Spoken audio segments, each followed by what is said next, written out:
ETV ప్రేక్షకులకి నమస్కారం. Triple strategies of శుభమస్తు కార్యక్రమానికి స్వాగతం. ఈనాడు శుభమస్తు కార్యక్రమంలోని గ్రహఫల మంచంలో గ్రహాల యొక్క స్థితిగతులు, వాటి యొక్క శుభాశుభ ఫలితాల గురించి పరిశీలిద్దాం. అలాగే రోజు 12 రాశుల వారికి ఏ సంఖ్యలు కలిసి వస్తాయి, రంగుల యొక్క ప్రాధాన్యత, ఏ దేవతల్ని పూజించాలి, ఎటువంటి దేవతా స్తుతులు పఠించాలి, ముఖ్యంగా 12 రాశుల వారు ఈరోజు చేపట్టవలసినటువంటి కార్యక్రమాలు ఏమిటో కూడా పరిశీలిద్దాం. ముందుగా నేటి పంచాంగ వివరాలు. శ్రీ మన్మథనామ సంవత్సరం చైత్రమాసం, ఉత్తరాయణం, వసంత ఋతువు. ఈరోజు చైత్ర శుద్ధ చవితి, అనంతరం తిథి పంచమి. ఈ శుద్ధ పంచమి చాలా విశేషమైనటువంటి రోజు. ఈ చైత్ర శుద్ధ పంచమిని వసంత పంచమి అంటాం. ఈరోజు చేపట్టేటువంటి కార్యక్రమాలు చక్కటి విజయాన్ని కలిగిస్తాయి. ఈ స్త్రీ పంచమిలో పుట్టినటువంటి వారు కూడా అఖండమైనటువంటి భోగభాగ్యాలని పొందటానికి, అలాగే ఐశ్వర్యాన్ని పొందటానికి అర్హత కలిగి ఉంటారు. ఈరోజు చేసేటువంటి శ్రీ మహాలక్ష్మి యొక్క పూజ అష్టైశ్వర్యాన్ని కలిగిస్తుంది, ఆయుష్ని, ఆరోగ్యాన్ని కూడా పెంపొందింపచేస్తుంది, సుఖ శాంతుల్ని కలిగిస్తుంది. శ్రీ సూక్త విధానంతో కానీ, బిల్వపత్రితో కానీ ఈరోజు లక్ష్మీదేవిని ఆరాధించినట్లయితే అఖండ సౌభాగ్యం కలుగుతుంది. స్త్రీలకి ముఖ్యంగా విశేషపరమైనటువంటి సంఘటనలు చోటు చేసుకుంటాయి. ఇక ఈరోజు వారం జయవారం లేదా మంగళవారం. ఈరోజు చేపట్టేటువంటి స్థిరాస్తి కార్యక్రమాలు, అలాగే స్థిరాస్తి నిర్ణయాలు కలిసి వస్తాయి. ఈరోజు చేసేటువంటి కందుల దానం కుజుడు ద్వారా ఏర్పడేటువంటి రుగ్మతల్ని పోగొడుతుంది, ముఖ్యంగా రుణపీడని పోగొడుతుంది. ఈరోజు సుబ్రహ్మణ్య స్వామికి చేసేటువంటి అభిషేకాది కార్యక్రమాలు ఆర్థిక వ్యవహారాల్లో ఏర్పడినటువంటి అనిశ్చితిని తొలగిస్తుంది, ప్రశాంతతను పెంచుతుంది.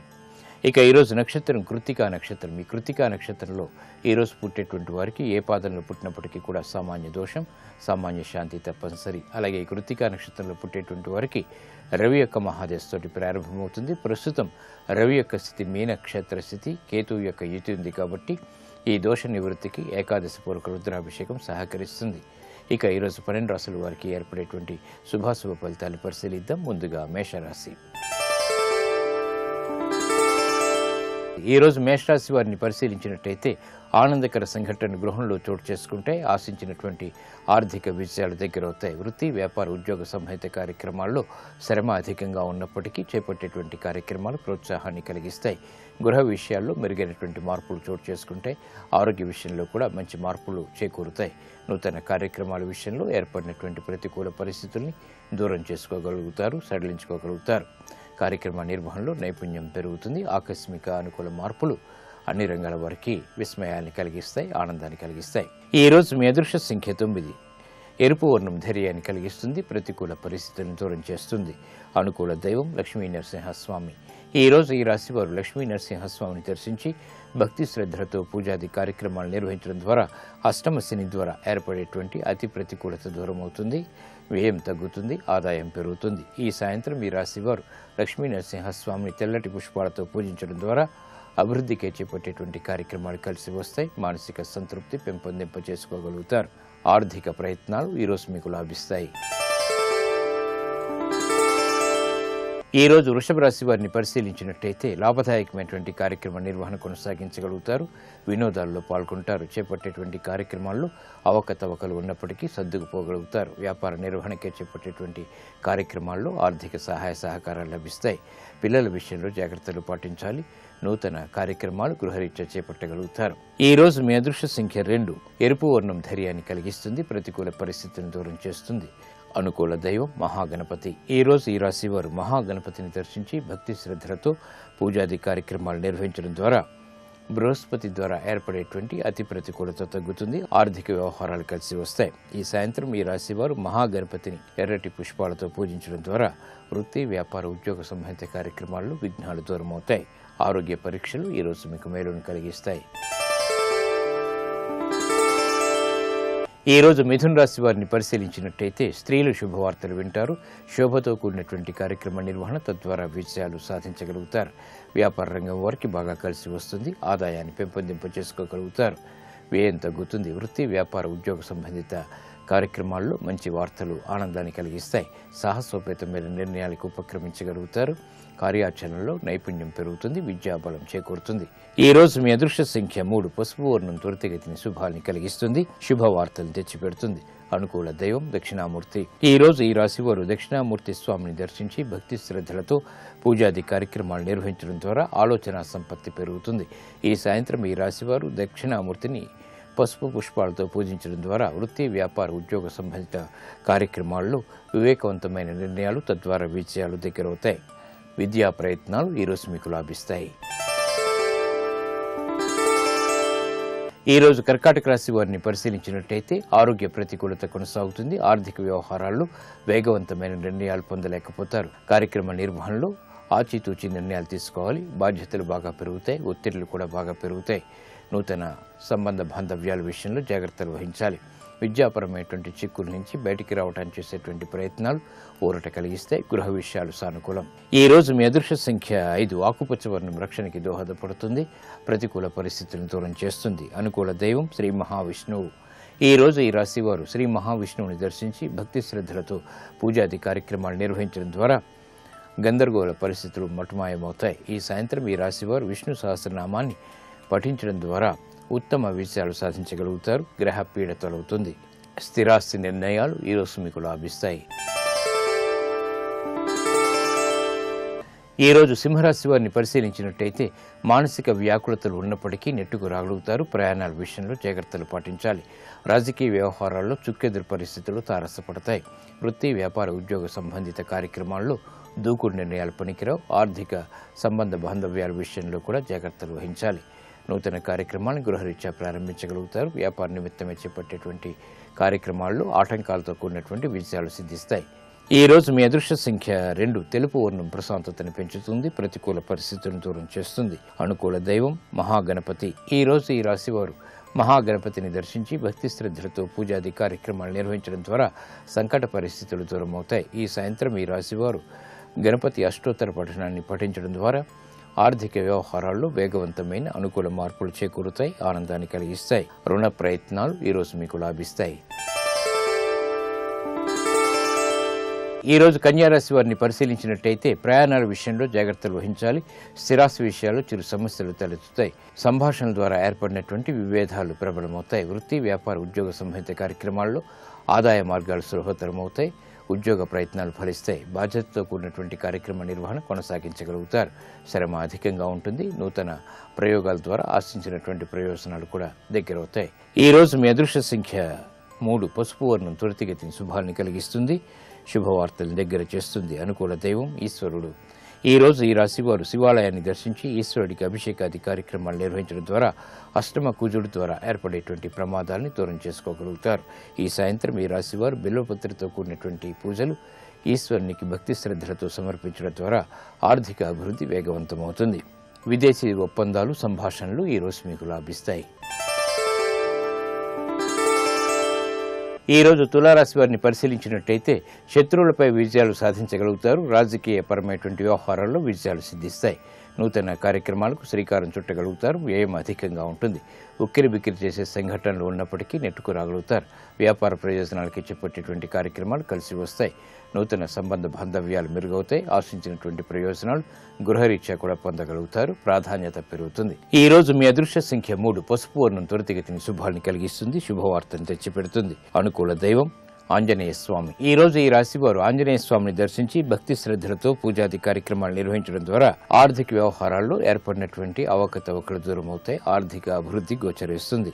ఈ సాయంత్రం ఈ రాశివారు తమలపాకులతో కూడినటువంటి పూజాది కార్యక్రమాలు ఆంజనేయ స్వామికి భక్తి శ్రద్ధలతో నివేదించడం ద్వారా వ్యవహారాల్లో చుక్కెదురు పరిస్థితుల్ని అధిగమించగలుగుతారు. ఏలినాటి శని ద్వారా ఏర్పడేటువంటి ప్రతికూలత దూరమవుతుంది. ఆర్థిక ప్రయత్నాలు ఈరోజు మీకు లాభిస్తాయి. ఈ రోజు వృశ్చిక రాశి వారిని పరిశీలించినట్టయితే మానసిక వైషమ్యాలు తొలగిపోతే చేపట్టేటువంటి కార్యక్రమాల్లో ప్రోత్సాహాన్ని పెంపొందింప చేసుకోగలుగుతారు. శత్రు భీతి పోతుంది. స్థిరాస్తి విషయాల్లో అనుకూలత ఏర్పడుతుంది. అదృష్ట సంఘటనలు గృహరీత్యా ఏర్పడతాయి. శ్రమ అధికంగా ఉన్నప్పటికీ చేపట్టేటువంటి కార్యక్రమాలు ప్రోత్సాహాన్ని కలిగిస్తాయి. పెట్టుబడులు రాణిస్తాయి. విదేశీ వ్యవహారాల్లో లాభదాయకమైనటువంటి కార్యక్రమ నిర్వహణ కొనసాగించగలుగుతారు. ఆదాయం పెరుగుతుంది. ఈ రోజు మీ అదృష్ట సంఖ్య 9. ఎరుపు వర్ణం ధైర్యాన్ని కలిగిస్తుంది. ప్రతికూల పరిస్థితులను దూరం చేస్తుంది. అనుకూల దైవం మహాగణపతి. ఈ రోజు ఈ రాశి వారు మహాగణపతిని దర్శించి భక్తి శ్రద్ధలతో పూజాది కార్యక్రమాలు నిర్వహించడం ద్వారా జన్మశని ద్వారా ఏర్పడేటువంటి ఆటంకాలు తొలగిపోతాయి. ఆర్థిక వ్యవహారాల్లో విజయాలు సాధించగలుగుతారు. ఈ సాయంత్రం ఈ రాశివారు మహాగణపతిని భక్తి శ్రద్ధలతో పూజించడం ద్వారా వృత్తి వ్యాపార ఉద్యోగ సంబంధిత కార్యక్రమాల్లో ఆశించినటువంటి ప్రయోజనాలు పొందుతారు. సంకట పరిస్థితులు దూరమవుతాయి. ఆర్థిక వ్యవహారాలు లావాదేవీలు ఈరోజు మీకు లాభిస్తాయి. ఈరోజు ధనుసు రాశి వారిని పరిశీలించినట్టయితే వ్యాపార కార్యకలాపాలను సజావుగా పూర్తి చేయగలుగుతారు. మానసిక భీతి తగ్గుతుంది. చేపట్టేటువంటి కార్యక్రమాలపై పట్టు బిగించగలుగుతారు. వ్యాపార ప్రతికూలతని తొలగించుకునేటువంటి ప్రయత్నాలు కూడా ముమ్మరం చేయగలుగుతారు. గృహ విషయాల్లో ఆశించినటువంటి ప్రయోజనాలు దక్కుతాయి. ప్రాధాన్యత పెరుగుతుంది. గతంలో కన్నా మెరుగైనటువంటి పరిస్థితులు ఆనందాన్ని కలిగిస్తాయి. స్వతంత్ర నిర్ణయాలకి ఉపక్రమించగలుగుతారు. విద్యాపరమైనటువంటి చిక్కులు వీడిపోతాయి. ఆనందకర సంఘటనలు గృహంలో కొనసాగుతాయి. ఈ రోజు మీ అదృష్ట సంఖ్య 3. పసుపు వర్ణం త్వరితగతిని శుభాల్ని కలిగిస్తుంది. ప్రతికూల పరిస్థితులను దూరం చేస్తుంది. అనుకూల దైవం దక్షిణామూర్తి. ఈ రోజు ఈ రాశి వారు శ్రీ దక్షిణామూర్తిని దర్శించి భక్తి శ్రద్ధలతో పూజాది కార్యక్రమాలు నిర్వహించడం ద్వారా బృహస్పతి ద్వారా ఏర్పడేటువంటి అతి ప్రతికూలత తగ్గుతుంది. ఆనందకర సంఘటనలు ఆహ్వానించగలుగుతారు. ఈ సాయంత్రం ఈ రాశి వారు శ్రీ దక్షిణామూర్తిని తెల్లటి పుష్పాలతో పూజించడం ద్వారా మానసిక ప్రశాంతత పెరుగుతుంది. క్లిష్ట సమస్యలకు పరిష్కారాలు దొరుకుతాయి. విదేశీ లావాదేవీలు సంభాషణలు ఈరోజు మీకు లాభిస్తాయి. ఈరోజు మకర రాశి వారిని పరిశీలించినట్టయితే కార్యక్రమాల నిర్వహణలో నైపుణ్యాన్ని ప్రదర్శించగలుగుతారు. వృత్తి వ్యాపార ఉద్యోగ సంబంధిత కార్యక్రమాల్లో ప్రోత్సాహం లభిస్తుంది. నూతన ఒప్పందాల ద్వారా ఆదాయాన్ని పెంపొందింప చేసుకునేటువంటి మార్గాలు సులభతరమవుతాయి. వ్యాపార ప్రయోజనాన్ని సాధించగలుగుతారు. శుభవార్తలు వింటారు. శుభ కార్యాల్లో పాల్గొంటారు. నూతన కార్యక్రమాలు వృత్తిరీత్యా చేపట్టగలుగుతారు. ఆత్మవిశ్వాసం పెరుగుతుంది. విద్యాపరమైనటువంటి వ్యవహారాల్లో విజయాలు చేతికందుతాయి. గృహ విషయాలు అనుకూలం. ఈ రోజు మీ అదృష్ట సంఖ్య 6. తెలుపు వర్ణం ప్రశాంతతను పెంచుతుంది. ఆర్థిక వ్యవహారాల్లో విజయాన్ని దగ్గర చేస్తుంది. అనుకూల దైవం ఈశ్వరుడు. ఈ రోజు ఈ రాశి వారు శివాలయాన్ని దర్శించి ఈశ్వరుడికి అభిషేకాది కార్యక్రమాలు నిర్వహించడం ద్వారా మానసిక చిరాకులు దూరమవుతాయి. ప్రశాంతత పెరుగుతుంది. ఈ సాయంత్రం ఈ రాశి వారు శివాలయాన్ని దర్శించి తెల్లటి పుష్పాలను ఈశ్వరుడికి సమర్పించడం ద్వారా ప్రశాంత పరిస్థితుల్ని ఆహ్వానించగలుగుతారు. స్థిరాస్తి నిర్ణయాలు ఈరోజు మీకు లాభిస్తాయి. ఈ రోజు కుంభరాశి వారిని పరిశీలించినట్టయితే మానసిక ధైర్యం పెరుగుతుంది. చేపట్టేటువంటి కార్యక్రమాల్లో ప్రోత్సాహం లభిస్తుంది. శత్రువులు మిత్రులు అవుతారు. చేపట్టేటువంటి కార్యక్రమాలు విద్యాపరంగా కూడా కలిసి వస్తాయి. ఉద్యోగ ప్రయత్నాలు ఫలిస్తాయి. ఉద్యోగ అభివృద్ధికి చేపట్టేటువంటి కార్యక్రమాల్లో ఆదాయాన్ని పెంపొందింప చేసుకోగలుగుతారు. వ్యాపార ప్రయోజనాన్ని సాధించగలుగుతారు. కుటుంబ సఖ్యత పెరుగుతుంది. ఆరోగ్యం పదిలం. ఈ రోజు మీ అదృష్ట సంఖ్య 1. ఎరుపు వర్ణం ధైర్యాన్ని కలిగిస్తుంది. ప్రతికూల పరిస్థితులను దూరం చేస్తుంది. అనుకూల దైవం ఆంజనేయ స్వామి. ఈ రోజు ఈ రాశి వారు ఆంజనేయ స్వామిని దర్శించి భక్తి శ్రద్ధలతో పూజాది కార్యక్రమాలు నిర్వహించడం ద్వారా సాహస నిర్ణయాల ద్వారా విజయాలు సిద్ధిస్తాయి. ఈ సాయంత్రం ఈ రాశి వారు ఆంజనేయ స్వామికి చేసేటువంటి పూజాది కార్యక్రమాలు ఎర్రటి పుష్పాలతో కూడినటువంటి పూజలు మనోభీతిని పోగొడుతుంది. శత్రుభీతిని పోగొడుతుంది. ధైర్యాన్ని కలిగిస్తుంది. విజయాలు దగ్గరవుతాయి. కోర్టు సంబంధిత లావాదేవీలు ప్రక్రియలు సంభాషణలు ఈరోజు మీకు లాభిస్తాయి. ఈ రోజు మీనరాశి వారిని పరిశీలించినట్టయితే ఉద్యోగ వ్యవహారాల్లో ప్రతికూల పరిస్థితులు దూరమవుతాయి. ప్రాధాన్యత పెరుగుతుంది. నూతన బాధ్యతలు పెరిగినప్పటికీ సక్రమ నిర్వహణ కొనసాగించగలుగుతారు. ఆరోగ్య విషయంలో చిరు సమస్యలు కొనసాగుతాయి. ఆదాయం పెరుగుతుంది. అభివృద్ధికి చేపట్టేటువంటి కార్యక్రమాలు కలిసి వస్తాయి. స్వతంత్ర నిర్ణయాలకు ఉపక్రమించగలుగుతారు. నూతన బాధ్యతలు పెరుగుతాయి. అయినప్పటికీ చక్కటి నిర్వహణ కొనసాగించగలుగుతారు. కార్యక్రమ నిర్వహణలో మంచి మార్పులు చోటు చేసుకుంటాయి. గృహ విషయాల్లో ఆనందకర సంఘటనలు కొనసాగుతాయి. ఈ రోజు మీ అదృష్ట సంఖ్య 3. పసుపు వర్ణం త్వరితగతిని శుభాల్ని కలిగిస్తుంది. శుభవార్తను తెచ్చిపెడుతుంది. అనుకూల దైవం ఆంజనేయ స్వామి. ఈ రోజు ఈ రాశి వారు ఆంజనేయ స్వామిని దర్శించి భక్తి శ్రద్ధలతో పూజాది కార్యక్రమాలు నిర్వహించడం ద్వారా ద్వితీయ కుజుడు ద్వారా ఏర్పడేటువంటి దోషాలు తొలగుతాయి. ఈ సాయంత్రం ఈ రాశి వారు ఆంజనేయ స్వామికి చేసేటువంటి ఆధ్యాత్మిక పూజలు మనోధైర్యాన్ని పెంచుతుంది. లోపాలని దూరం చేస్తుంది. ఆర్థిక ప్రయత్నాలు ఈరోజు మీకు లాభిస్తాయి. అనుకూలిస్తాయి.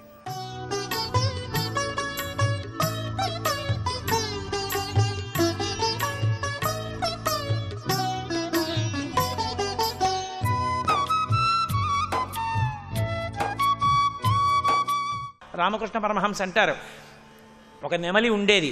మధ్యాహ్నం 12 గంటలకు ఒకసారి కాస్త నల్లమందు ఇంత పూసంత చేసి అక్కడ పెట్టారు. తింది ఆ నెమలి. మరునాడు 12 గంటలకు వచ్చి క్రాంఖణం చేసింది. అలవాటు పడింది మాదక ద్రవ్యానికి. మళ్ళీ నల్లమందు పెట్టారు. 12 అయ్యేటప్పటికీ నల్లమందు పెట్టకపోతే నెమలి కొట్టుకుపోయేది. ఇంద్రియములతోటి సుఖములను అనుభవించడానికి మనసును అలవాటు చేసేస్తే ఆ సుఖముల కోసం మనసు అలా వెంపర్లాడిపోతుంది. మరి ఎలా దీన్ని మార్చడం అంటే భక్తితో జీవనమును ప్రారంభము చేయుట. భక్తిని కలిపేశారనుకోండి తీసుకొచ్చి మనసుకి, అది లొంగుతుంది, దానికి అలవాటు ఉంది. అది పసిపిల్లాడి లాంటిది, మీరేమిస్తే అది పుచ్చుకుంటుంది, దానికి అలవాటు ఉంది. మీరు భక్తి అలవాటు చేశారనుకోండి, ఏదైనా ఈశ్వరుడితో ముడి అన్నారనుకోండి మీరు, అది మొదట్లో ప్రతిఘటిస్తుంది, వీళ్ళేది కుదరదంటుంది. రోజు 5:30కి గుడికి వెడుతున్నాం మనం ఇవాళ నుంచి సాయంకాలం అన్నారనుకోండి, 2 రోజులు గునుస్తుంది. అబ్బా ఏమిటో ఈ గుడి ఏమిటో గోపురం ఏమిటో 5:30 అయ్యేప్పటికీ వెళ్ళడం ఏమిటో, తినేస్తున్నాడు హాయిగా టీవీ ముందు కూర్చునేది అన్నది ఏడుస్తూ ఒప్పుకుంటుంది. శరీరం వెళ్ళిపోతే ఏం చేస్తుంది? బుద్ధి ఒప్పుకున్న తర్వాత వారం రోజులు పోయాక 5:30 అయింది గుడికి వెళ్ళాలి కదూ అంటుంది. నెల్లాళ్ళు పోయాక గుడి గంటలకి, ధ్వజస్తంభానికి, ప్రదక్షిణానికి, భాగవతులకి అలవాటు పడుతుంది. 2 నెలలు పోయాక లలితా సహస్రం పుస్తకం అడిగి పుచ్చుకుంటుంది. 3 నెలలు పోయాక లలితా సహస్రం చదువుతుంది. 4 నెలల తర్వాత ప్రవచనం వింటుంది. 6 నెలల తర్వాత ధ్యానం మొదలెడుతుంది. 1 ఏడాది తర్వాత గొప్ప పూజ చేస్తుంది. 5 ఏళ్ల తర్వాత ఆయనే ప్రవచనం చెప్పచ్చు. ఎందుచేత నేను ఈ మాట అంటున్నానంటే, అసలు మనసు అభ్యాసమునకు మాత్రమే లొంగుతుంది. మీరు ఈశ్వరుడితో ముడియడం దానికి నేర్పారనుకోండి, అది తప్పుకుంటుంటుంది భయంతో. అమ్మో అలా చేయకూడదు, అలా చేయకూడదు, అలా చేయకూడదు. ఈశ్వరుడు చూస్తున్నాడు, నువ్వేం చూస్తున్నావో, ఈశ్వరుడు చూస్తున్నాడు, నువ్వేం వింటున్నావో. రేపు పూజ చేయడానికి ఎడతావు కదా, అప్పుడు అడుగుతాడు, నువ్వేం పెద్ద మహానటుళ్ళ అక్కడికి వెళ్ళి కూర్చుంటే ఆయనకి తెలియదు అనుకోకు. నిన్న నేను చూసావు, ఏది కావాలని చూసావు, చూసి ఏ ఉన్మాదం పొందావు అని ఆయన అడిగాడు అనుకో, ఏం చెప్తావు? అవును అలా చూశాను, ఉన్మాదం పొందాను, నువ్వు నాకు పూజ చేయకు, అసహ్యం నీవంటే నాకు, పోవతలకి అని కాళ్ళు వెనక్కి తీసేసుకున్నాడు అనుకో, నీ బతుకు ఏమైపోతుంది? వద్దులేండి, దిక్కుమాలిన సుఖాలు ఎందుకు, కానీ పరమేశ్వరుడి దగ్గర నేను హాయిగా అధికారంతో వెళ్ళి కూర్చోగలిగిన అదృష్టం నాకు చాలు, కాబట్టి నాకు వద్దంటు. ఇప్పుడు భక్తి పాశముతో ముడివేశారనుకోండి, అది తిరస్కరిస్తుంది, వెనక్కి అడుగేస్తుంది.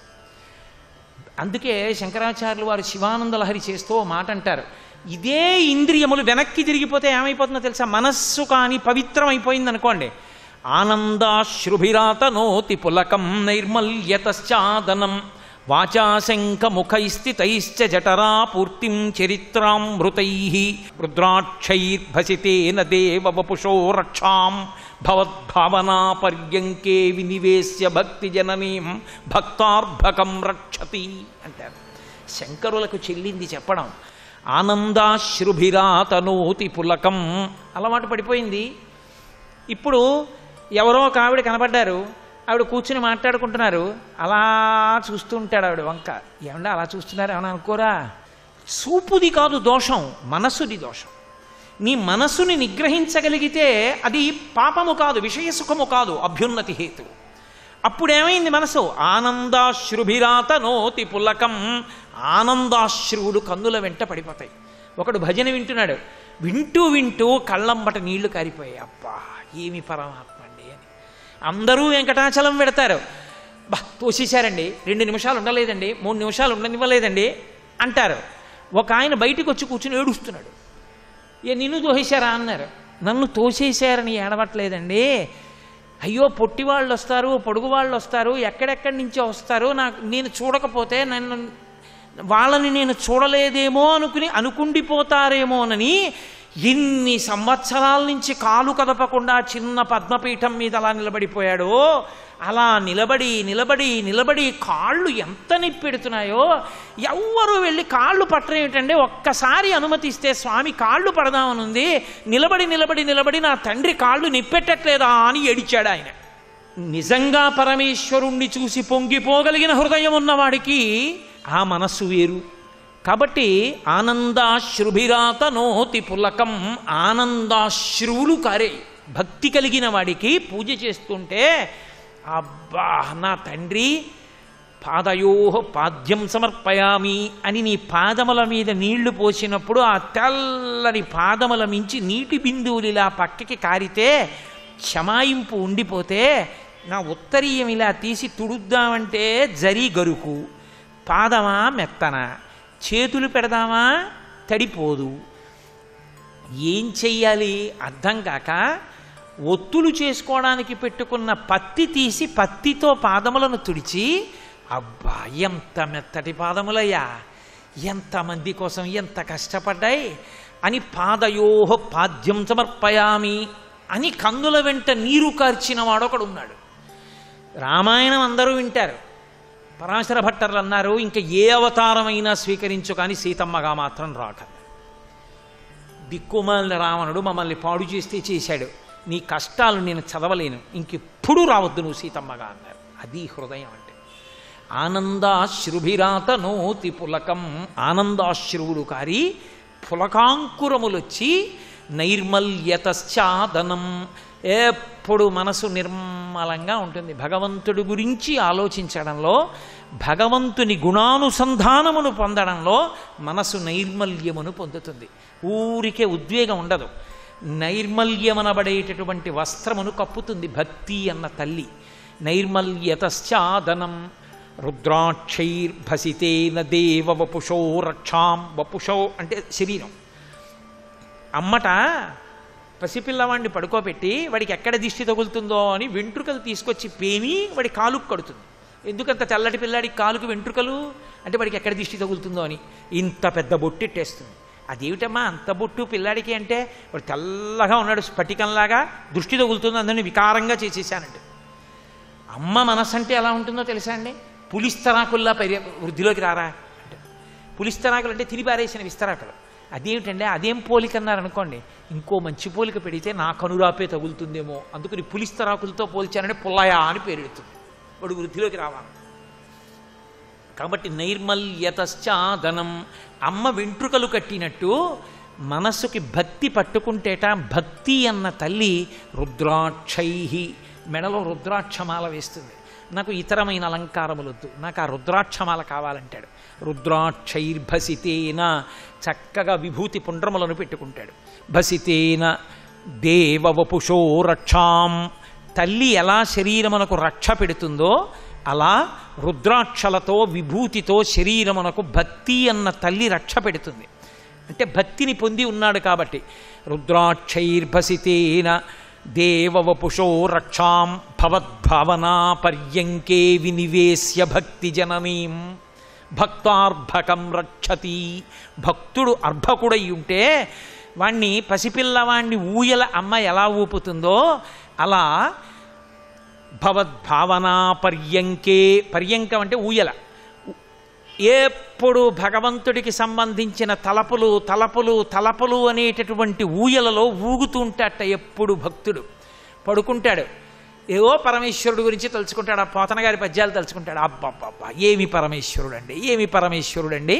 చక్కగా పద్యాలు ఏవో చదువుకుంటూ ఉంటాడు, అవేవో తలుచుకుంటాడు, నిద్రకు ఉపక్రమిస్తాడు. అలరచంచలమైన ఆత్మలందుండని కలవాటు చేసని ఉయ్యాల. సహస్రదీపాలంకార సేవ జరుగుతుంటే ఆ ఉభయనాంచారులతో ఆ వెంకటరమణుడు ఊయల ఊగుతుంటే ఎంత వైభవోపేతంగా ఉంటుంది అంటాడు. ఏదో ఎక్కడో మంగళవాయిద్యం వినపడుతుంది.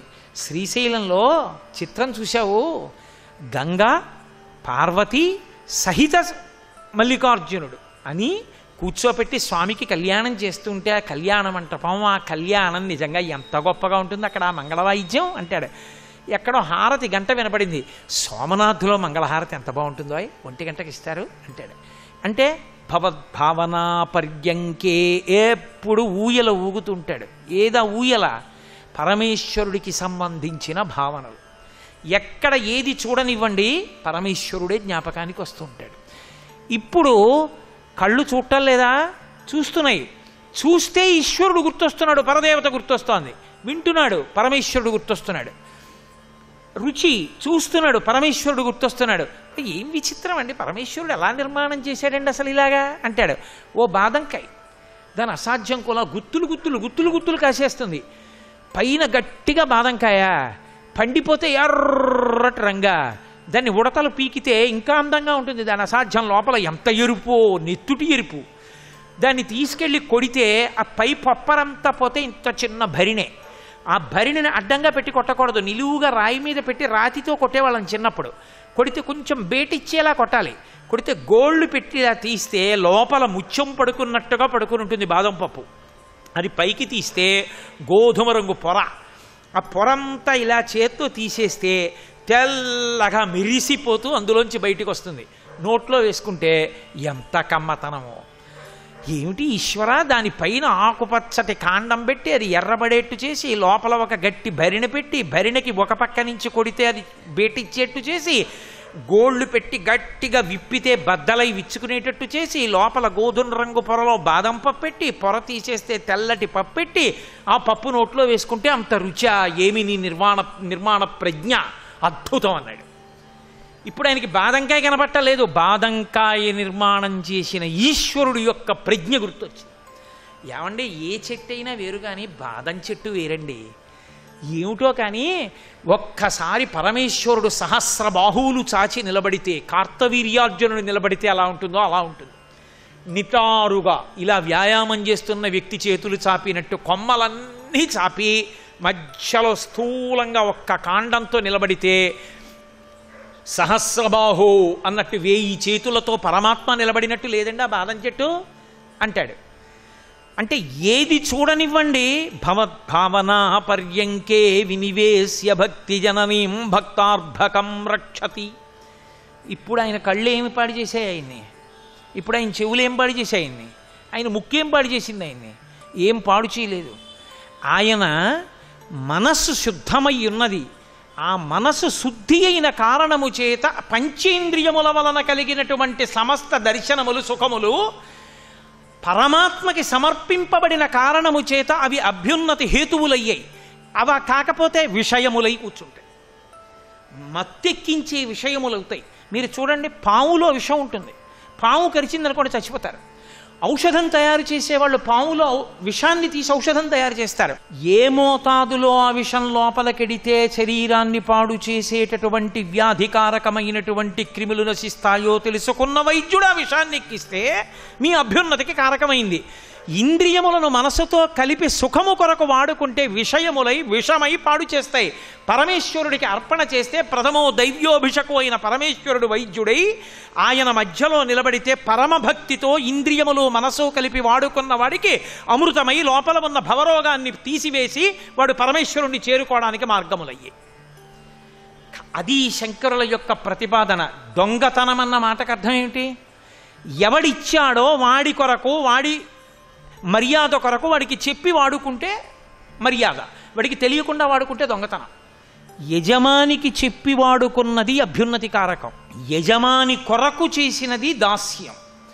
యజమానికి చెప్పకుండా సొంతంగా వాడుకున్నది లౌకికంగానే పతనహేతువైతే కంటికి చూడగలిగిన శక్తిని ఎక్కడ చలానా కట్టి నువ్వు తెచ్చుకున్నావు? ముక్కుకి వాసన చూడగలిగిన శక్తిని ఏ బజార్లో కొని తెచ్చి పెట్టుకున్నావు? చెవికి వినగలిగిన శక్తిని ఏ తల్లి తండ్రి తీసుకొచ్చి పెట్టారు? పరమేశ్వరుడు పెట్టాడు. పెట్టిన పరమేశ్వరుడు ఎలా వాడుకోమని చెప్పాడో అలా వాడుకోవలసినటువంటి ధర్మం నీకు లేదా? ఆయన్ని మధ్యలోకి తెచ్చి యజమానిగా నించోపెట్టావనుకో, ఈశ్వరా కంటిని ఇందుకు వాడుతున్నాను అని వాడేవు, అదే భక్తి. శ్రీ ఉమామహేశ్వర పరబ్రహ్మార్పణమస్తు. స్వస్తి. పరమేశ్వరుడికి శరణాగతి చేసి పరమేశ్వరుడికి చెప్పి పరమేశ్వరానుగ్రహంతో భక్తితో ఉండడం నేర్చుకో.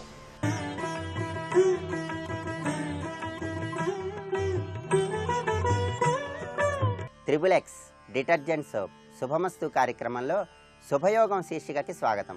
ఈ శీర్షికన 27 నక్షత్రాల్లో జన్మించిన వాళ్ళు అదృష్ట భాగ్యానికి, లక్ష్మీ కటాక్ష సిద్ధికి ఎటువంటి విధి విధానాలు అనుసరించాలో పరిశీలిద్దాం. ఏ నక్షత్రంలో జన్మించిన వాళ్ళైనా సరే ప్రతిరోజు పసుపు, సింధూరం, గంధం ఈ మూడింటిని కలిపి నుదుటన తిలకంలాగా ధరించటం ద్వారా లక్ష్మీ కటాక్ష సిద్ధిని సులభంగా పొందవచ్చు. అలాగే ప్రతి పౌర్ణమి, అమావాస్య తిథులలో దేవాలయంలో తియ్యటి పాయసాన్ని సమర్పించటం ద్వారా కూడా గ్రహదోషాలను నివారింపజేసుకొని ధనప్రాప్తిని సులభంగా పొందవచ్చు. అలాగే 27 నక్షత్రాల్లో జన్మించిన వాళ్ళు ప్రతి నెలలో అష్టమి తిథి నుండి పౌర్ణమి తిథి వరకు ప్రతిరోజు రాత్రి సమయంలో చంద్రకిరణాలు పడే ప్రాంతంలో అరటి ఆకులో పెరుగన్నాన్ని ఉంచి చంద్రుడికి నివేదించాలి. ఆ పక్కనే ఒక నేతి దీపాన్ని వెలిగించాలి. చంద్రుడికి నివేదించిన పెరుగన్నాన్ని ప్రసాదంగా స్వీకరించాలి. ఇలా చేయటం ద్వారా కూడా సకల దోషాలను నివారింపజేసుకొని లక్ష్మీ కటాక్ష సిద్ధిని, ఐశ్వర్య లబ్ధిని చాలా సులభంగా పొందవచ్చు. ప్రత్యేకంగా పూర్వ ఫాల్గుని నక్షత్రం, పుబ్బా నక్షత్రంలో జన్మించిన వాళ్ళు ఎవరైనా సరే గృహంలో వెండితో తయారు చేయబడినటువంటి ఏనుగు బొమ్మను ఆగ్నేయ దిక్కులో వ్రేలాడదీయటం ద్వారా లక్ష్మీ కటాక్ష సిద్ధిని చాలా సులభంగా పొందవచ్చు. అలాగే ప్రతి శుక్రవారం నాడు గృహంలో సభ్యులు లక్ష్మీదేవికి పూర్ణపు బూరెలను నివేదించి లక్ష్మీదేవికి నివేదించినటువంటి పూర్ణపు బూరెలను ప్రసాదంగా స్వీకరించడం ద్వారా, లక్ష్మీదేవికి ఎర్రటి పూలమాలను అలంకరించడం ద్వారా కూడా ధనప్రాప్తిని సులభంగా పొందవచ్చు. పుబ్బా నక్షత్రం వాళ్ళకి ఉత్తరా నక్షత్రం సంపత్తార. అందువల్ల పుబ్బా నక్షత్రంలో జన్మించిన వాళ్ళు ఎవరైనా సరే ఉత్తరా నక్షత్రం ఉన్న రోజు సూర్యుడిని జిల్లేడు పూలతో పూజించి బెల్లం పొంగల్ని నివేదించి ఆదిత్య హృదయ పారాయణ చేయటం ద్వారా కూడా సకల గ్రహదోషాలను నివారింపజేసుకుని లక్ష్మీదేవి యొక్క అనుగ్రహాన్ని చాలా సులభంగా పొందవచ్చు. అలాగే పుబ్బా నక్షత్రంలో జన్మించిన వాళ్ళు ఎవరైనా సరే ఒక ఎరుపు రంగు వస్త్రంలో కర్పూరాన్ని మూటగట్టి గృహంలో ఉత్తర దిక్కుగా వేలాడదీయటం ద్వారా కూడా లక్ష్మీదేవి యొక్క అనుగ్రహాన్ని చాలా సులభంగా పొందవచ్చు. శుక్రవారం నాడు ఆవుకి అరటి పండ్లను తినిపించటం ద్వారా, లేదా తేనెను శుక్రవారం నాడు ఎవరికైనా దానంగా ఇవ్వటం ద్వారా, తరచూ శ్రీరామనామాన్ని వీలైనన్ని సార్లు జపించుకోవటం ద్వారా కూడా పుబ్బా నక్షత్రంలో జన్మించిన వాళ్ళు లక్ష్మీ కటాక్ష సిద్ధిని చాలా సులభంగా పొందవచ్చు. అలాగే ఉత్తర ఫాల్గుని నక్షత్రం, ఉత్తరా నక్షత్రంలో జన్మించిన వాళ్ళు ఎవరైనా సరే లక్ష్మీదేవి యొక్క అనుగ్రహం కోసం ఆదివారం నాడు విష్ణుమూర్తి ఆలయంలో మల్లెపూలు, నందివర్ధనం పూలు శ్రీ మహావిష్ణువుకి సమర్పించాలి. అలాగే ప్రతి ఆదివారం నాడు గృహంలో 5 ఒత్తులు వేసి తూర్పు దిక్కులో దీపాన్ని వెలిగించి ఆ దీపం ముందు జిల్లేడు ఆకులను ఉంచి ఆ జిల్లేడు ఆకులలో జిల్లేడు పూలు ఉంచి ఆ జిల్లేడు పూలనే ఆ దీపానికి నివేదన చేయాలి. ఇలా చేయటం ద్వారా కూడా లక్ష్మీదేవి యొక్క ఆగమనం చాలా సులభంగా గృహంలోకి జరుగుతుందని శాస్త్రవచనం. అలాగే ఉత్తరా నక్షత్రంలో జన్మించిన వాళ్ళు ఎవరైనా సరే సోమవారం నాడు శివుడిని ఎర్రటి పుష్పాలతో పూజించి ప్రత్యేకంగా బత్తాయి రసం, నారింజ రసం, కమలారసం ఈ రసాలతో శివుడికి అభిషేకం చేయటం ద్వారా ధనప్రాప్తిని సులభంగా పొందవచ్చు. ఉత్తరా నక్షత్రానికి హస్తా నక్షత్రం సంపత్తార, అంటే సంపదలు కలిగించే నక్షత్రం. అందువల్ల ఉత్తరా నక్షత్రంలో జన్మించిన వాళ్ళు ఎవరైనా సరే ఏ నెలలోనైనా సరే హస్తా నక్షత్రం ఉన్న రోజు చంద్రుడికి ప్రియమైనటువంటి పాలు, పెరుగు ఎవరికైనా దానంగా ఇవ్వాలి. ఇలా చేస్తే గ్రహదోషాలు నివారించబడి లక్ష్మీ కటాక్ష సిద్ధిని సులభంగా పొందవచ్చు. ఉత్తరా నక్షత్రంలో జన్మించిన వాళ్ళు ఎవరైనా సరే ప్రతిరోజు కూడా హంస ఉన్నటువంటి చిత్రపటాన్ని గృహం ముఖద్వారం పైన ఉంచి ఆ చిత్రపటానికి నమస్కారం చేసుకుని కార్యనిమిత్తమై బయటికి వెళ్ళినట్లయితే ఆ హంస సాక్షాత్తు శివస్వరూపమని శివమహాపురాణంలో వర్ణించారు. కాబట్టి పరమేశ్వరుడి యొక్క అనుగ్రహం ద్వారా అష్టైశ్వర్యాలను సిద్ధింపజేసుకోవచ్చు. అలాగే ప్రత్యేకంగా ఉత్తరా నక్షత్రంలో జన్మించిన వాళ్ళు ఆదివారం, సోమవారం ఇష్టదైవానికి ఎర్రటి పూలమాలలను అలంకరించడం ద్వారా కూడా సకల దోషాలను నివారింపజేసుకుని లక్ష్మీ కటాక్ష సిద్ధిని సులభంగా పొందవచ్చు. ఇంకా ఏ నక్షత్రంలో జన్మించిన వాళ్ళు లక్ష్మీదేవి యొక్క అనుగ్రహం కోసం, ధనప్రాప్తి కోసం ఎటువంటి విధి విధానాలను అనుసరించాలో వచ్చే మంగళవారం శుభమస్తు కార్యక్రమంలో శుభయోగం శీర్షికన తెలుసుకుందాం. రేపటి శుభమస్తు కార్యక్రమంలో శుభయోగం శీర్షికన అదృష్ట భాగ్యానికి, ఐశ్వర్య లబ్ధికి రంగులు ఏ విధంగా సహకరిస్తాయో పరిశీలిద్దాం.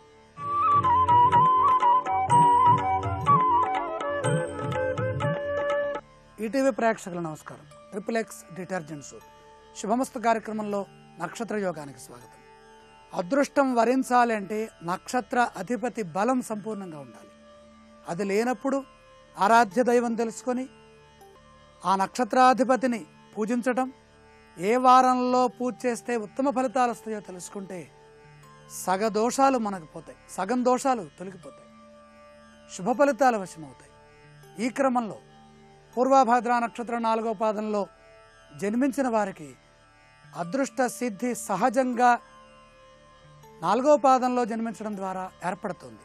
మనఃకారకుడైన చంద్రుడు ఈ పాదానికి అధిపతిగా ఉన్నారు. దీర్ఘజీవి ప్రసన్నాత్మ విద్యాభాషి సదా సుఖీ వినీతో ధర్మశీలశ్చ జాయతే ప్రోష్ఠపదే పూర్వ ప్రోష్ఠపదే భవేన్నరః.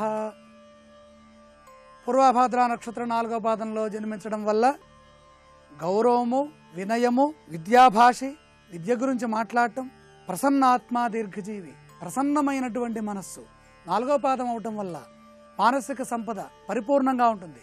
మనోబలం, మనోనిబ్బరత, మనోధైర్యం, మానసిక ఉత్సాహం, మానసిక చైతన్యం, మనస్సు అనే పదంతో ఏర్పడే ప్రతి అంశము పుష్కలంగా ఉంటుంది. ఉత్సాహంగా ఉంటారు, ఉన్నతంగా జీవిస్తారు, ధీరోదాత్తులై ఉంటారు, ప్రసన్నాత్మ ప్రసన్న చిత్తులై ఉంటారు. జ్ఞానశీల చతుర్థపాదస్య చంద్ర జ్ఞానవాన్ బంధుపూజ్య ధనవాన్ లోకపూజ్య. వీరు చేసే ప్రతి పని లోకానికి ఉపయుక్తంగా ఉంటుంది. సహజమైన జ్ఞానంతో ఉంటారు. గౌరవము, అలాగే నీతి నియమాలు, ఊహలు ఇవన్నీ కలిగి ఉంటారు. ఊహలతో పనులు చేస్తారు, ప్రతిదీ ఊహిస్తారు. వీరు చేసే ఊహ, వీరికనే కళ నిజమవుతుంది. అనుకూలంగా శుభప్రదమైనటువంటి శుభ పరంపర కొనసాగుతూ ఉంటుంది. మాట్లాడటంలో మాత్రం ధైర్యం తక్కువగా ఉంటుంది. ముందు వెనక ఆలోచించి మాట్లాడుతూ ఉంటారు. ఊహాజీవులు. ఆలోచన పటిమ సంపూర్ణంగా ఉంటుంది. చాకచక్యము, అనేక విషయాలపై ఆసక్తి, వృత్తిలో నైపుణ్యము, అలాగే క్షమాగుణం, దయాగుణం. చంద్రుల్లో మనం ఎప్పుడు చెప్పుకున్న క్షమాదయాగుణాలు ఉన్నాయి. ఈశ్వరుడి దగ్గర ఉన్నటువంటి చంద్రుడికి ప్రధానంగా వచ్చిన లక్షణం క్షమాగుణం. పూర్వభాద్ర నక్షత్రం 4వ పాదంలో జన్మించడం ద్వారా పరిపూర్ణమైన దయ, శాంతము, క్షమాగుణం ఇవన్నీ ఉన్నాయి. సోమవారం అదృష్టవారంగా స్వీకరించాలి. శుభ కార్యక్రమాల్లో సోమవారాన్ని ఉపయోగించడం, శ్వేత వస్త్రాలను ధరించడం, ఆవు పాలతో అభిషేకం చేయటం, గోపూజ చేయటం ఇవన్నీ పరిపూర్ణమైన మనశ్శాంతినిస్తాయి. సహజంగా మనశ్శాంతి కలిగి ఉండడం ద్వారా జీవనము, జీవితము రెండు వృద్ధి చెందడమే కాకుండా పరిపూర్ణమైన, వివేకవంతమైన, లోకసహితమైన, లోకహితమైన మంచి పనులు వీళ్ళు చేస్తారు. లోకపూజ్యులవుతారు, లోక నాయకులవుతారు. లోకపూజ్యత అందరికీ రాదు. మనం ఎంతో ఓర్పు ఉండాలి. కొంతకాలం మన మంచిని మనం కాపాడుకోవచ్చు. మన గొప్పతనాన్ని కొంతకాలం, మన విజయాల్ని కొంతకాలం కొనసాగించవచ్చు. లోకంలో చిరస్థాయిగా పూజింపబడాలంటే మన దగ్గర ప్రసన్నమైన హృదయం, మనోబలం, భయం లేనటువంటి తత్వం, అభయం ఉండాలి. భగవంతుడి యొక్క అనుగ్రహం ఉండాలి. తల్లిదండ్రుల ఆశీర్వచనం ఉండాలి. ఈ చతుర్థ పాదంలో భద్రం అంటేనే లక్షణం, రక్షించే లక్షణం. పూర్వప్రోష్ఠపద ధర్మానికి ఉన్నటువంటి మొదటి 2 పాదములే వీళ్ళు. 4 పాదాల ధర్మం ఉంటుంది పూర్వభాద్ర నక్షత్రాల్లో. ఈ 4 పాదాలు 4వ పాదంలో సంపూర్ణమైన ఫలితాన్ని ప్రసాదిస్తున్నాయి. ఆయురారోగ్య ఐశ్వర్యాలతో పరిపూర్ణమైన మనశ్శాంతితో జీవిస్తారు. రేపటి శుభమస్తు కార్యక్రమంలో ఉత్తరాభాద్ర నక్షత్రంలో జన్మించిన వారి సహజ అదృష్ట లక్షణాల గురించి పరిశీలన చేద్దాం.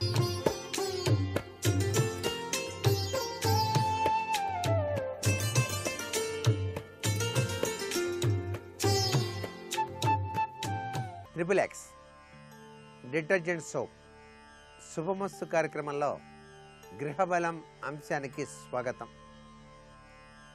వాస్తుశాస్త్రరీత్యా కొన్ని సూత్రాలు చాలా చక్కటి యోగవంతమైనటువంటి ప్రభావాన్ని కలిగింపచేస్తూ ఉంటాయి. ఈ సూత్ర ప్రాతిపదికల్ని గనక ఆచరణలో గనక అవలంబించినట్లయితే ఆ గృహంలో ఎటువంటి వాస్తు దోషం లేకుండా జీవితాన్ని గడిపేటువంటి ప్రతి ఒక్కరికి కూడా ఆ ఇల్లు స్వర్గధామంగానే కనిపిస్తుంది. ఈ వాస్తు సూత్రాల్లో ముఖ్యంగా గమనించాల్సింది, సహజసిద్ధంగా వంటగది వేసినప్పుడు ఆ వంటగదికి ద్వారం ఎటువైపు ఉండాలి, ఎటువైపు నుంచి లోపలికి వెళ్ళాలి, బయటికి వెళ్ళటానికి ఎట్లా ఉండాలి అనేటువంటి లక్షణాలు మనం గమనించాల్సిన పరిస్థితి ఎంతైనా ఉంది. సహజసిద్ధంగా వంటింట్లోకి వెళ్ళేటువంటి గుమ్మం తూర్పు లేక ఉత్తర దిశల్లో ఉండటం మంచిది. పశ్చిమం వైపు పెట్టి ఉంచినా కూడా పర్వాలేదు, కానీ ప్రవేశ ద్వారం మాత్రం ఆ యొక్క వంటిళ్ళు ఆగ్నేయంలో కట్టుకున్నప్పుడు మూలలో మాత్రం ఉండకూడదు. అంటే పూర్తి ఆగ్నేయం వైపు మూలగా ప్రవేశ ద్వారం ఉండటం అంత శ్రేయోదాయకం కాదు. వాస్తుశాస్త్రరీత్యా ఇది ముఖ్యమైనటువంటి వాస్తు సూత్రం ఈ వంటిళ్ళు విషయంలో. అలాగే గ్యాస్ స్టవ్ పెడతారు చాలామంది. గ్యాస్ స్టవ్లో రకరకాల స్టవ్లు ఈ మధ్యకాలంలో ప్రచారంలోకి వచ్చినాయి. ఏమండి 3 పొయ్యిలు ఉండకూడదు అంటున్నారు కదా, మా వారి ఈ మధ్య గ్యాస్ స్టవ్ తీసుకొచ్చారు, అది 3 ఇదిగా ఉంటుంది, ఒకే దాని మీద 3 ఉంటాయి, పెట్టచ్చా లేదా అని చెప్పేసి చాలామంది ఈ మధ్యకాలంలో ప్రశ్నిస్తున్నారు. 3 పొయ్యిలు ఉండకూడదన్నారు, కానీ ఒకే స్టవ్ మీద వెలిగించేవి 3 ఉంటే ఏమైంది? అది నష్టమేం లేదు. మీకు సరైనటువంటి స్థానం అక్కడ 3 పొయ్యిలదే సరిపోయేదిగా ఉన్నప్పుడు అది ఉంచుకోవడంలో నష్టమేం లేదు. అలాగే 4 పొయ్యిలు ఉండేటట్టుగా కూడా ఏర్పాటు చేసేటువంటి గ్యాస్ స్టవ్లు ఈ మధ్యకాలంలో వస్తున్నాయి. దక్షిణ, తూర్పు, ఆగ్నేయ కోణంలో గ్యాస్ పొయ్యి పెట్టుకోవాలి సహసిద్ధంగా.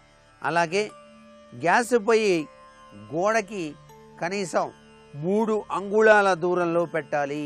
ఇది చాలాసార్లు మేము వివరణ ఇచ్చాం దీని గురించి. తూర్పు గోడకి ఎప్పుడూ కూడా గ్యాస్ స్టవ్ ఆనించి ఉంచరాదు.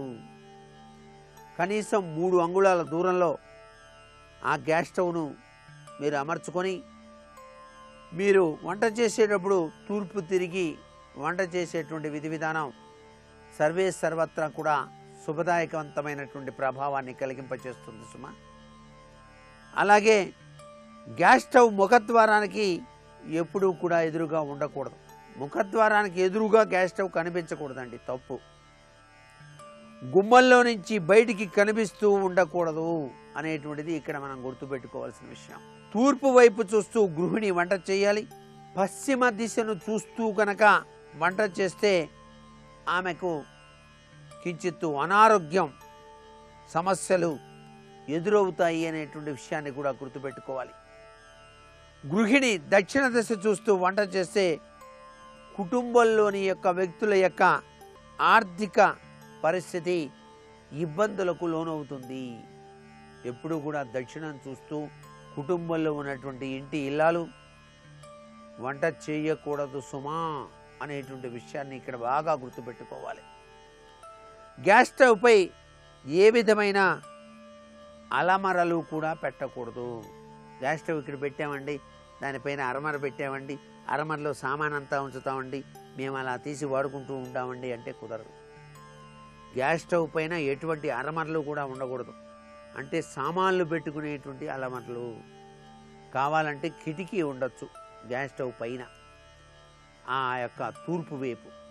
ఎందుచేతనంటే ఆ యొక్క పొగ ఆ కిటికీలో నుంచి బయటికి పోవడానికి వీలుగా. అలాగే గ్యాస్ స్టవ్ కాబట్టి గ్యాస్ సిలిండర్ తెలుసో తెలియక ఆపటం మర్చిపోయినా ఆ కిటికీ తలుపులు ఎప్పుడు తెరుచుంటాయి కాబట్టి ఎటువంటి ప్రమాదకర సంఘటనలు జరగకుండా పనిచేస్తుంది. అంతేగాని నేను గ్యాస్ స్టవ్ పెట్టానండి, గ్యాస్ స్టవ్ పైన మేము అరమరలు ఏర్పాటు చేసుకున్నాం, దాంట్లో కాఫీ పొడి మిగతావన్నీ కూడా పెట్టుకోవడానికి వీలుగా ఉంటుంది కదా అనేటువంటి ఉద్దేశంతో అలా తయారు చేసామంటే మాత్రం అది చాలా తప్పు. గ్యాస్ స్టవ్ పై భాగాన ఎటువంటి అరమరలు కూడా ఉండకూడదు. కావాలంటే గ్యాస్ స్టవ్ మీరు తూర్పు వైపు తిరిగి వంట చేస్తూ ఉంటారు కాబట్టి ఆ స్టవ్ ఆ తూర్పు గోడకి ఆనెచ్చకుండా ఉంచుతుంది కాబట్టి దక్షిణ వైపు పడమర వైపు ఆ యొక్క గోడలకి అనేక అరమరలు పెట్టుకోండి. చాలా చక్కగా అరమరలు ఏర్పాటు చేసుకోండి. వాటికి అనేక రకాలైనటువంటి నూతనవంతమైనటువంటి ఆకర్షణీయవంతమైనటువంటి ప్లానింగ్ వేసుకొని చక్కగా అమర్చుకోండి. వచ్చేవాళ్ళు చూడగానే అబ్బా ఎంత బాగుంది వీళ్ళ వంటగది అన్నట్టుగా మీరు ఏర్పాటు చేసుకోవచ్చు, తప్పులేదు.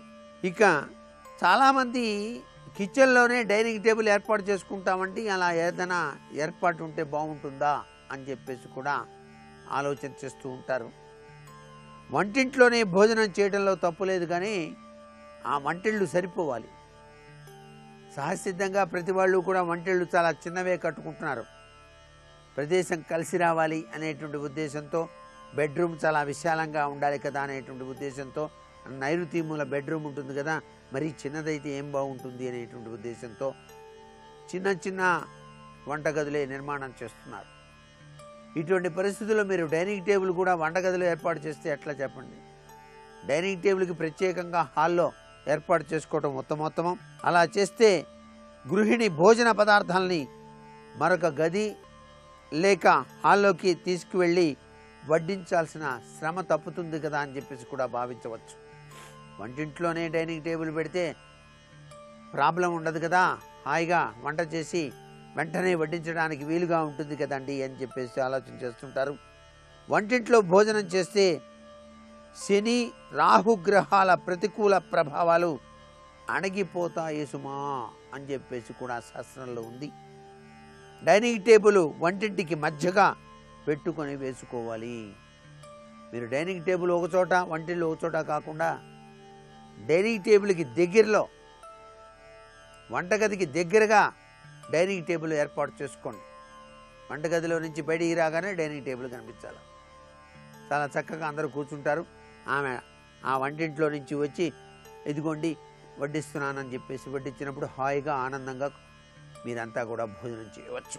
తూర్పు ఉత్తర దిశ ముఖంగా కూర్చొని భోజనం కనుక చేస్తే చక్కగా ఆరోగ్యప్రదంగా ఉంటుంది అనేటువంటి విషయాన్ని కూడా వాస్తుశాస్త్రరీత్యా గమనించాలి. మరికొన్ని ముఖ్య విషయాలు రేపటి శుభమస్తు కార్యక్రమంలో తెలుసుకుందాం. సర్వే జనా సుఖినో భవంతు.